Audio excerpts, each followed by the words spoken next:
Hi everyone, how you all doing? Well, I'm currently serving a 1 week YouTube ban. I said something specific about a subject of which only apparently experts should be given their opinion on.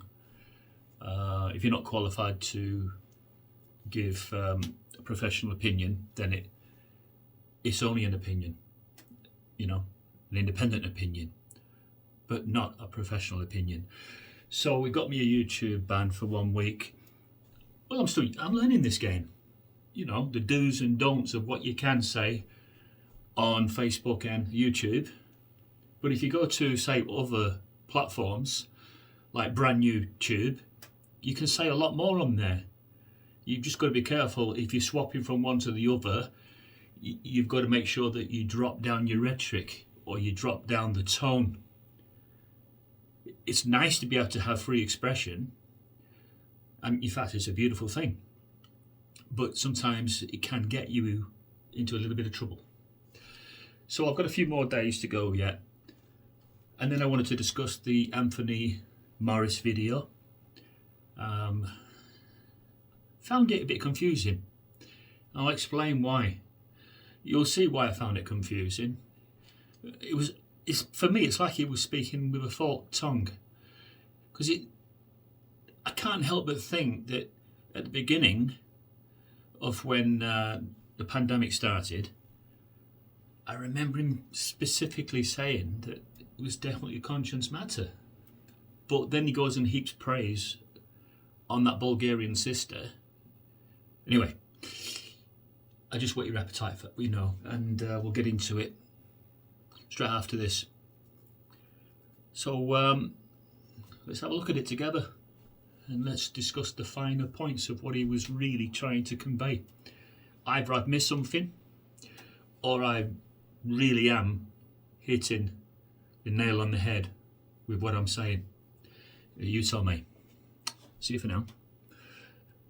In this update, we're going to talk about how we can make good use of our time during the pandemic. But first, we'd like to share a few updates.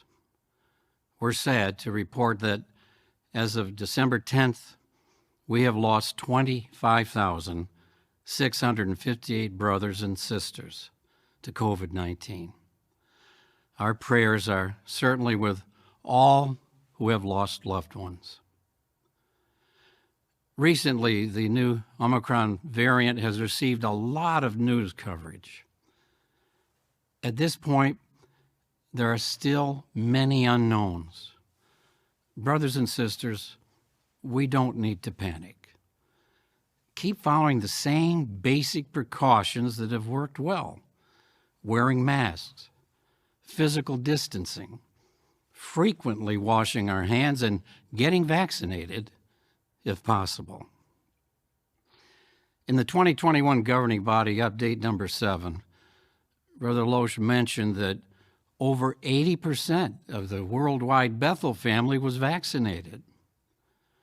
We are glad to inform you that now over 99% of our worldwide Bethel family is vaccinated. Who's the 1% that said no? 95% of our special That full-time 1%. servants. Hero status for the 1%. Many of our brothers and sisters have had good results from being vaccinated. For Personal example, choice. in some parts of Bulgaria, the local clergy say that vaccines are poison from the devil. So there's much pressure in the community not to get vaccinated. Despite this, one sister and her husband watched the governing body updates and made their personal decision to get vaccinated. Later, the sister's employer called her and said that in order to comply with government regulations, she couldn't return to work if she had not been vaccinated. How surprised the manager was to learn that the sister was already vaccinated. In fact, she was the only employee who was vaccinated. Everyone else had to be laid off. The manager asked our sister if she had any vaccinated friends who could replace the employees who had been fired. The manager then called other witnesses that she knew to see if they had any vaccinated friends who needed employment. That evening, all the positions were nearly filled. The head of staff asked our sisters, "How do you know so many vaccinated women?" A fine witness was given. In the end, 14 sisters and 1 Bible student were employed because they followed the good guidance and Bible principles that have been shared in our various governing body updates. Okay then. Well, that's interesting. Bear with me. Okay, so we're going to be nice and tactful now. Not angry. Don't get irate. Did all that yesterday, so I've got it out of my system. So Tony gives this example of the Bulgarian sister that was thinking ahead, and she abided by what the governing body had told her, and she saw the benefits of getting herself V'd, and this resulted in her keeping her job. The employer threw away those that weren't conforming, and then asked his sister if she knew of more people. Right, okay. This is where it starts to get prickly on my conscience a bit, because they jumped in the graves, didn't they, of those vacant jobs. Yes, they were asked to come in, but that's because the others were thrown away, dispensed off, the services no longer required because they didn't conform. This is what I didn't find particularly pleasant, the fact that somebody was put on a pedestal, that, let's just say that one sister was put right up here, elevated, on that pedestal, right up there for everybody to behold as an example. Does that mean that if you didn't conform to what the governing body was saying, you're down there? You're down there in the gutter. This is where it becomes a problem to me, because this can create a 2-tier organisation. It doesn't seem, for me, particularly fair that somebody can say something that can either put you up there or put you down here, simply by not conforming to what they were saying. This also goes contrary to what they said at the beginning, when they said purely a conscience matter, that every individual has the right to say yes or no, which is what my mother keeps telling me. I'll be seeing my mother on Sunday, and she keeps saying it's purely a conscience matter. That did not sound like a conscience matter coming from Tony. Did it? Realistically, did that sound like a conscience matter? Did he say, everybody at Bethel, this is purely up to yourself?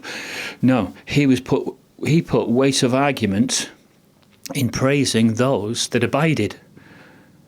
In this case, he gave that example of the Bulgarian sister. Then there's 1% at Bethel. The 1% that didn't. Maybe that's because they've got medical underlying issues, and if you have, then you've got to think carefully, haven't you, before you do anything like that. But that 1%, just say they didn't have any medical underlying issues and they just used their conscience and decided that it's not for me. They're going to be kept down there, aren't they? Are they going to be eating on their own at the Bethel family? Are they going to be studying on their own? Are they going to be ostracised because they did not conform to what the governing body was saying? I don't want the governing body to create a 2-tier organisation. They won't believe they are, because they will believe that systematically they've got, well, from 80% now to 99%. So they will believe that they're getting through. but they're only getting through to their immediate family, aren't they? The ones that they've got more control over. They haven't got control over someone who's within the four walls of their house and listens in on Zoom and has access to the internet and can research. They won't have control over someone like that. That person will come to his own conclusions after research. Now, this is where Tony should not have said what he said at the beginning, and now a different message. This is where I think he's speaking with a forked tongue, and it is not a clear message anymore. Why can't he just maintain that nobody will be thought of any different? They won't be thought of as a third-class citizen for not becoming an example as the Bulgarian sister that was put up here. If they say no, and they're kept down there, they'll still be loved by the governing body and by the whole congregation just the same. And that way, you won't create a two-tier organisation. Do it Tony's way, and you will. Because there are current members who have said enough is enough. But Tony, tight pants, that's what you call him, he's not aware of just how many are saying enough is enough. They are tiring out. They're getting fed up. Yes, a lot of them want the Messianic kingdom to come and put an end to the misery that we're all in. A lot want that. But Tony, you need to see it. You need to see the bigger picture, because you're only looking at your own household, your own Bethel household, and you're not seeing what's at large, what I call the panoramic view. You're not seeing that panoramic view of your organisation. You're only seeing what's inside your domain, your immediate residence, which is Bethel. So open your eyes and you will see that within the worldwide organisation there are a lot of individuals that are tiring out and saying enough is enough. Are you one of them? Or are you about to become one of them? Thank you.